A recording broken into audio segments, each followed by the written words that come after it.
প্ৰথমতে আমি জাতীয় আয়ৰ চক্ৰীয় প্ৰবাহ বুলিলে কি বুজায় ইয়াৰ ডেফিনেশ্যনটো চাই লওঁ। ইয়াৰ ডেফিনেশ্যনটো এনেকুৱা ধৰণৰ যে সমষ্টিবাদী অৰ্থনীতিত আয় ধাৰাবাহিকভাৱে এটা খণ্ডৰ পৰা আন এটা খণ্ডলৈ প্ৰবাহিত হৈ থাকে।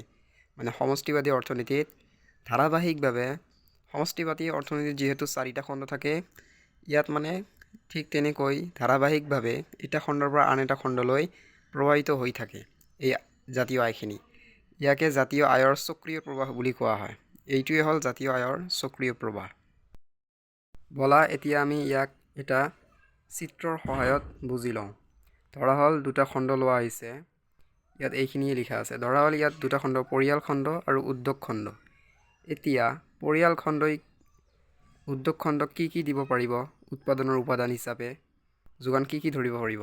যোগান ধৰিব পাৰিব ভূমি, শ্ৰম, মূলধন আৰু সংগঠন।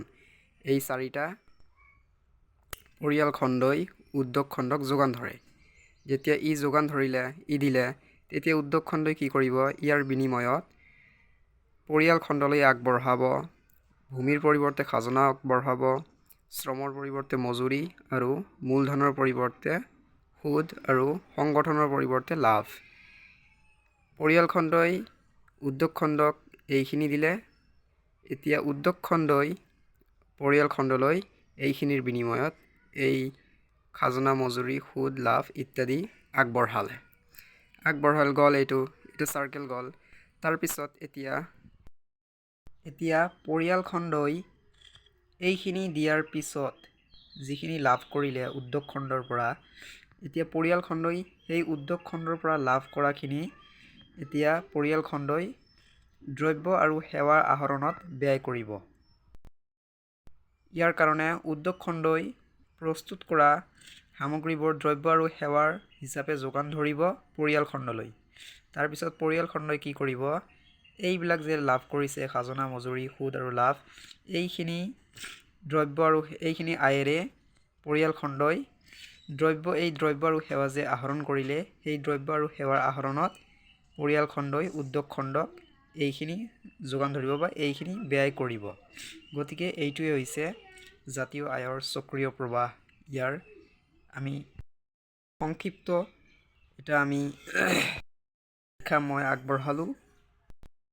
এতিয়া এইখিনি কথাকে ইয়াত তলত লিখা আছে এনেকৈ যে ওপৰৰ চিত্ৰৰ পৰা এইটো স্পষ্ট হয় যে উদ্যোগ খণ্ডই দ্ৰব্য আৰু সেৱা উৎপাদন কৰিবলৈ পৰিয়াল খণ্ডৰ পৰা উৎপাদনৰ উপাদানসমূহ যেনে ভূমি, শ্ৰম, মূলধন আৰু সংগঠন ক্ৰয় কৰে।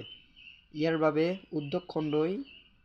বাবে দেখিছা ইয়াতে উদ্যোগ খণ্ডই পৰিয়াল খণ্ডক খাজনা, মজুৰি, সুদ, লাভ ইত্যাদি প্ৰদান কৰে। এইটোকে লিখা আছে যে উদ্যোগ খণ্ডই পৰিয়াল খণ্ডক আয় পৰিশোধ কৰিব লাগে, ক্ৰমে খাজনা, মজুৰি, সুদ আৰু লাভ হিচাপে। তাৰপিছত ইয়াৰ ফলত কি হ'ব? জাতীয় আয় উদ্যোগ খণ্ডৰ পৰা খণ্ডলৈ ট্ৰান্সফাৰ হ'ব বা পৰিয়াল খণ্ডলৈ প্ৰবাহিত হ'ব। আকৌ তাৰপিছত ইয়াত চোৱা, উদ্যোগ খণ্ডই পৰিয়াল খণ্ডলৈ উৎপাদিত দ্ৰব্য আৰু সেৱাৰ যোগান ধৰে। দেখিব পাৰিছা যে উদ্যোগ খণ্ডই দ্ৰব্য আৰু সেৱাৰ যোগান ধৰিছে। ইয়াৰ বাবে পৰিয়াল খণ্ডই উৎপাদনৰ আহিলাবোৰৰ পাৰিশ্ৰমিক হিচাপে লাভ কৰা আয় পুনৰ উদ্যোগ খণ্ডলৈ দ্ৰব্য আৰু সেৱাৰ আহৰণত ব্যয় হিচাপে ঘূৰি যায়। দেখিব পাৰিছা যে পৰিয়াল খণ্ডই যিখিনি আয় লাভ কৰিছিলে, সেইখিনি আয় দ্ৰব্য আৰু সেৱাৰ যে গ্ৰহণ কৰিলে, ইয়াত দ্ৰব্য আৰু সেৱাৰ আহৰণত সেইখিনি আয় পৰিয়াল খণ্ডই আকৌ উদ্যোগ খণ্ডলৈ পঠিয়াই দিলে বা আকৌ উদ্যোগ খণ্ডলৈ প্ৰবাহিত কৰিলে।